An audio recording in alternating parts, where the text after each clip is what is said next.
Taiwán en Contexto, un programa que les permitirá conocer un poco más de Taiwán, su cultura, su historia, de una forma más divertida, con Silvia Cáceres en RTI.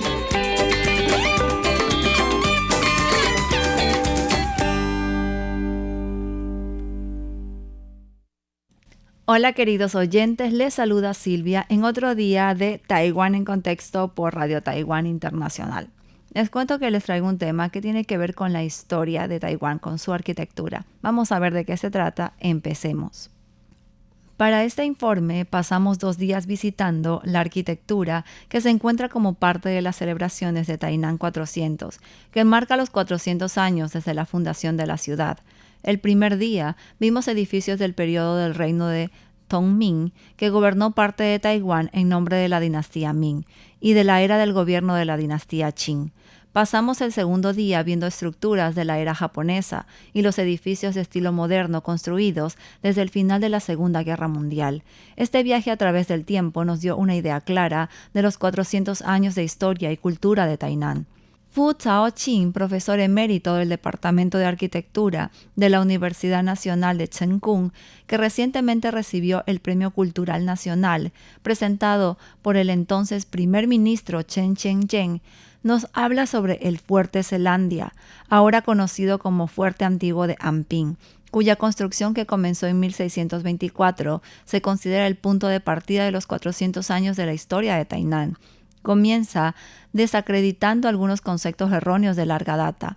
En primer lugar, dice que muchas organizaciones utilizan la torre de observación del Fuerte Antiguo de Amping como el símbolo visual clave del Fuerte de Zelandia, y dice que fue construido por los holandeses en 1624. Sin embargo, la torre fue construida de hecho por los taiwaneses en 1975. En segundo lugar, el nombre chino del fuerte incluye la palabra Chen, que significa ciudad amurallada, pero sería más correcto llamarlo Pao, que significa fortaleza.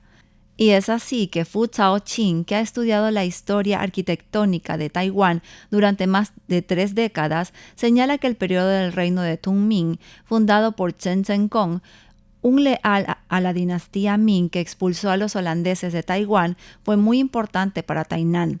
Esto se debe a que ninguna otra ciudad de Taiwán tiene edificios de esa época, lo que significa que la historia de la arquitectura de Taiwán comienza en Tainan.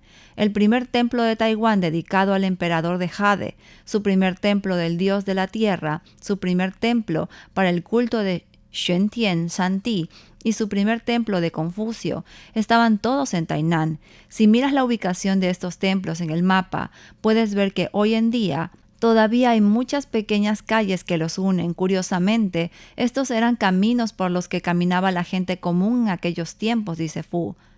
Fu señala que al caminar por las pequeñas calles de la ciudad, cuando se llega a un punto determinado, se puede ver simultáneamente espacios de 3 épocas históricas diferentes. Repetidamente dice, esto es lo interesante de Tainan. El lugar del que habla está en la intersección de Minchuen Road y Kongyuan Road, un lugar conocido por los residentes de Tainan como Yuelin, a 14 metros sobre el nivel del mar. Alguna vez fue el punto más elevado de Tainan. Es el hogar del templo de Peiji, construido bajo el reino de Tungning, el Templo del Cielo. Erigido en la dinastía Qing, y el antiguo observatorio meteorológico de Tainan, construido en 1898, bajo el dominio japonés. Las 3 estructuras fueron ubicadas deliberadamente allí debido a su altura. Durante la dinastía Qing, el Yamen de Taiwán, una oficina del gobierno provincial de Fujian, la administración de la prefectura de Taiwán y el gobierno del condado de Taiwán estaban todos ubicados en Tainan. Además de los niveles del gobierno provincial, prefecturas y local, incluso el templo de Confucio de Tainan y el templo del dios de la ciudad también tenían jurisdicciones superiores y locales. Como los templos de esa época también servían como centros de aprendizaje, el templo de Confucio tenía su escuela de prefectura y escuela de condado, mientras que había templos de nivel de prefectura y condado dedicados a Chenhua. Fu Zhaoqing dice que lo que es aún más interesante en ese entonces los llamen oficinas gubernamentales de nivel de prefectura y condado normalmente se construían al lado de un templo del dios de la ciudad. Dado que en esos días no había una rama judicial separada, los casos legales se veían en yamen de la prefectura. Y si los interrogatorios en un caso no arrojaban resultados durante el día, por la noche continuaban en el templo de Chenhua. Esto añadió un nivel de mistificación, la supuesta intercesión de seres de otro mundo, que recuerda los casos del juez Pao. Además del sistema administrativo civil, la dinastía Qing también tenía 2 oficinas militares importantes en Taiwán. La primera era el cuartel general militar de Taiwán. La segunda, el Comando de Defensas Marítimas, que tenían funciones similares a las de la Administración de la Guardia Costera y la Oficina Marítima y Portuaria de la actualidad. Estaba ubicada cerca del hotel y el hostal UIJ. La aparición de la arquitectura de nuevo estilo fue una característica definitoria de la era del dominio japonés. De estos edificios, el más representativo es el antiguo Salón de la Prefectura de Tainan, situado cerca del actual Parque Conmemorativo Tan-Te-Chang. Construido en 1916, ahora alberga el Museo Nacional de Literatura de Taiwán. El ayuntamiento, la sede de la policía se ubicaban junto a él, mientras que importantes empresas comerciales se desarrollaron alrededor de esa área administrativa. Con la apertura del canal de Tainan en 1926, la inauguración de los grandes almacenes Hayashi en la calle de Chongqing en 1932 y la finalización de la estación de tren de Tainan en 1936, esta área, ubicada en la intersección de vías fluviales y carreteras principales, fue la parte más animada de Tainan en su época. Tanto los grandes almacenes Hayashi como la antigua sede de la policía de Tainan tenían fachadas de azulejos de color beige. Mucha gente explica este hecho diciendo que se trataba de un color de camuflaje, elegido para proteger los edificios de los ataques aéreos estadounidenses en la Segunda Guerra Mundial. Sin embargo, Fu replica que cuando se terminaron estos edificios en 1932 y 1931 respectivamente, la guerra aún no había estallado, así que ¿cómo pudieron los arquitectos prever que debían usar colores de camuflaje? La verdadera razón, cree él, fue simplemente que estaba de moda. El color se puso de moda después del gran terremoto de Kanto, que afectó a Japón en 1923, durante el cual se derrumbaron la mayoría de los edificios de ladrillo del suroeste de Japón. Solo el Hotel Imperial de Tokio, diseñado por el arquitecto estadounidense Frank Lloyd Wright, no se derrumbó porque utilizó un diseño de cimientos de balsa resistente a los temblores. El Hotel Imperial también tenía una fachada de azulejos de color beige, y esto se hizo popular junto con los cimientos de balsa, estructuras como la sede de la policía de Tainan y los grandes almacenes Hayashi, ambos diseñados por Tsutejiro Umezawa. Se erigieron posteriormente como edificios de hormigón reforzado con acero con fachadas de azulejos de color beige cálido.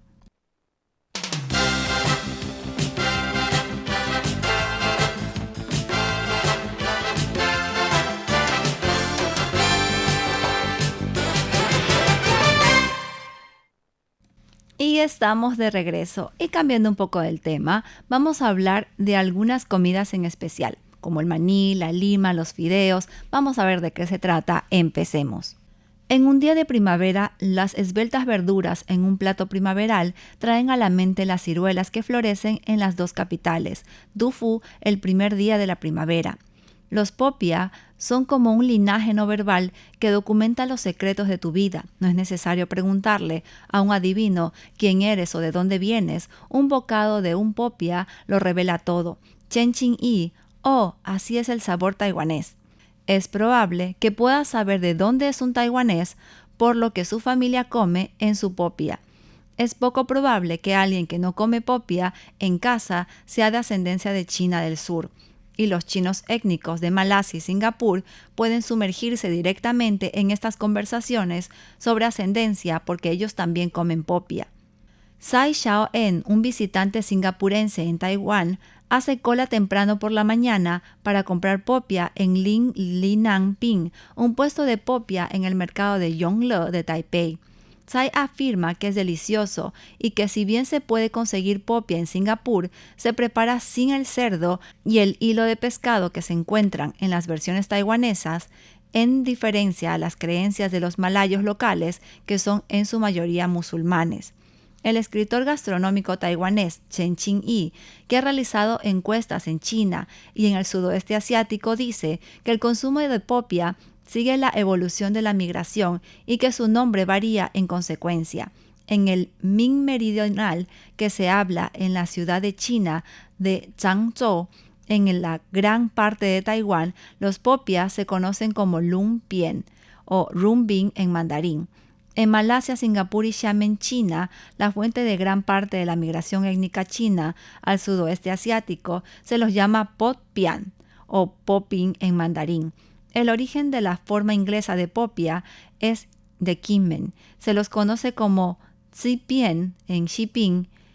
En Guangzhou, China, donde los popian incluyen casi los ingredientes de una cafetería entera, los residentes los clasifican como un plato en lugar de un simple refrigerio, e Indonesia ha llegado al punto de designar su omnipresente lumpia, rumbin, como un bien cultural intangible.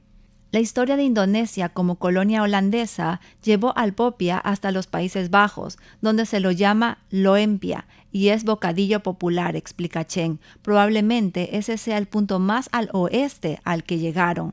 Chen dice que si miras dentro de un popia, verás que cada ingrediente es esencial. Sostiene además que pocas personas reconocen la lógica que subyace a la forma en que se envuelve uno. El polvo de maní es la base, para evitar que las verduras empapen la piel. La carne, el tofu seco, los huevos rallados y las zanahorias en juliana son los ingredientes principales. El apio, el cilantro, el cebollino y las cebolletas aportan sabores más fuertes para el toque final.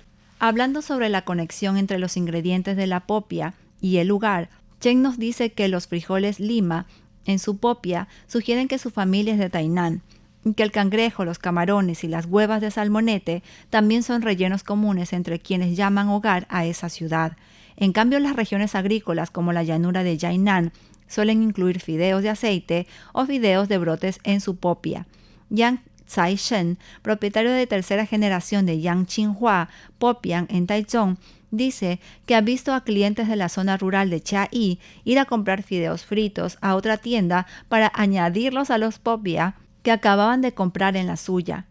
Las migraciones y las diferencias en los productos locales han dado lugar a distintas versiones de popia. Chen dice que la práctica taiwanesa de espolvorear nori dentro de la popia surgió de la práctica de Xiamen de agregar lechuga en tiras ramificadas. La influencia de Japón durante su dominio sobre Taiwán también aumentó la aceptación local del nori. Algunas zonas tienen versiones muy particulares de la popia. Por ejemplo, Chen dice que en Guangzhou el relleno es casi la mitad de zanahoria. En Xiamen los cocineros añaden guisantes para que la popia quede más crocante. Los chefs más exigentes los cortan en tiras muy finas y aderezan la versión moderna con ostras empanizadas fritas. En Fuzhou, el popia incluye carne de cerdo con vinaza roja y tantos brotes de soja que estos se consideran el ingrediente principal. Los popia taiwaneses contienen huevo frito, lo que reduce la astringencia de los rollitos cargados de verduras. Chen, que acaba de publicar su segundo libro sobre cocina malaya este año, dice que los chinos étnicos de Malaca añaden chicharrón de cerdo a sus popia por la misma razón. Chen añade que los popia indonesios, también conocidos como lumpia, se distinguen por las guarniciones que se sirven en ellos: salsa dulce, chiles pequeños, cebolletas perladas, ajo picado, y que los javaneses les gustan especialmente los sabores dulces. Parte del objetivo de hacer popia es reunir a la familia. El día de la limpieza de tumbas, toda la familia trabaja junta para preparar los ingredientes que se usan para hacer popia y luego rellenar y envolver los panecillos. Muchos de nosotros tenemos recuerdos de la infancia de doblar los envoltorios tibios recién comprados en forma de abanico. Chen lamenta que muchas personas ya no envuelven y comen popia porque no tienen con quién hacerlo. Esto les ha privado de la oportunidad de crear recuerdos de reuniones familiares y hace que se pierdan los sentimientos particulares asociados con esta comida. Los popia no solo representan el terreno culinario local, sino también las conexiones con las personas cercanas y queridas. Como escribió Chen, los popia son un linaje no verbal, una expresión del carácter particular de su familia.